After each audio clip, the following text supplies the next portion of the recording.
किया जाएगा।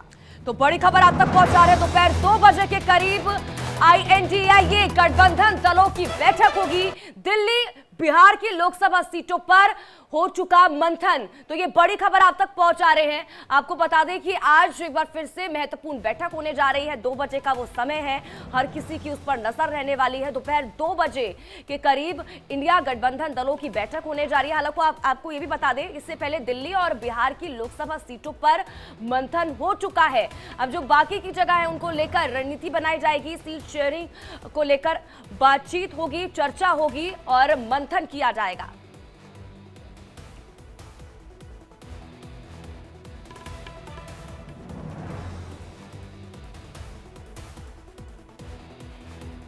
तो देखिए, INDIA गठबंधन से जुड़ी आज की सबसे बड़ी खबर आप तक पहुंचा रहे हैं।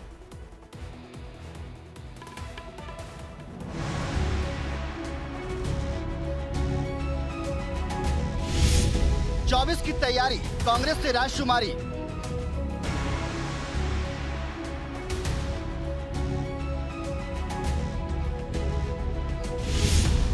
बन रही बात तो सीट बंटवारे के साथ।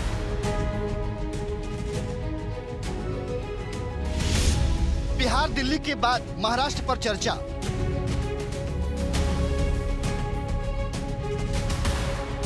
...2024 के रण से पहले विपक्षी गठबंधन किस नतीजे पर पहुंचेगा, ये सवाल आज सबसे बड़ा है। वैसे सीटों के बंटवारे को लेकर चर्चा शुरू हो चुकी है।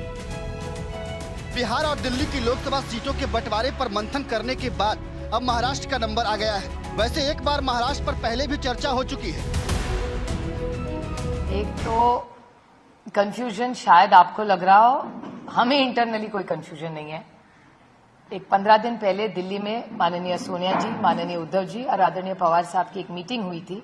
उसमें सीट शेयरिंग की बहुत सारी बातें साफ हुई थी, फॉर्मूला का भी निर्णय लिया था। दिल्ली में महाराष्ट्र के नेताओं के साथ हुई मीटिंग के बाद अब एक बार फिर से लोकसभा की 48 सीटों के बंटवारे के फॉर्मूले पर चर्चा होनी है, जिसमें उद्धव गुट और शरद गुट के साथ कांग्रेस को समझौता करना है।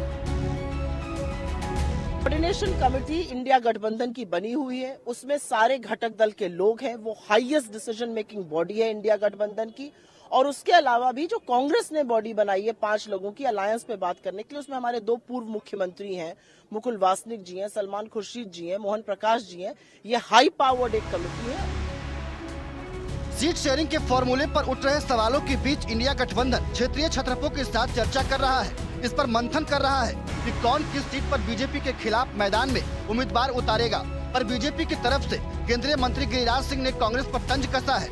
उन्होंने लिखा, अब इंडिया अलायंस के पार्टनर ने ही कांग्रेस को उखाड़ फेंकने का फैसला कर लिया है। बिहार में 40 में से 4, उत्तर प्रदेश में 80 में से 8, दिल्ली की 7 में से 2, पंजाब की 13 में से 3, बंगाल की 42 में से 1 और झारखंड की 14 में से 4 सीटें कांग्रेस को दी जा रही है।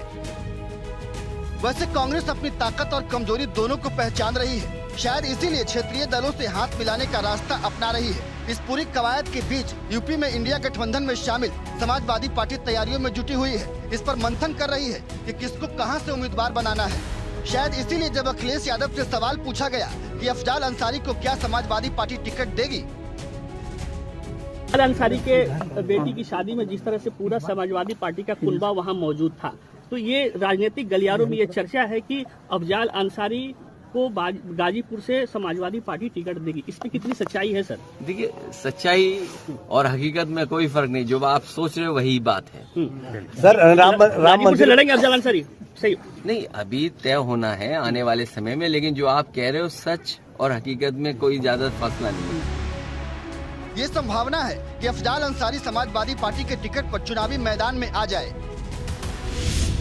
क्योंकि अखिलेश यादव पार्टी नेताओं के साथ लगातार चर्चा कर रहे हैं। बूथ कमेटियों से 18 जनवरी तक लिस्ट मांगी गई है। इस बीच अखिलेश यादव ने एक ट्वीट किया है। उन्होंने लिखा है, इतिहास की घड़ी बता रही है कि भविष्य का समय बदलने वाला है। तो क्या यूपी में इंडिया गठबंधन कमाल करने वाला है? क्या अखिलेश यादव को भरोसा हो चला है कि इंडिया गठबंधन में शामिल दलों की ताकत की बदौलत बीजेपी के सामने जीत का परचम लहराने में कामयाब हो जाएंगे? Bureau report, India daily live.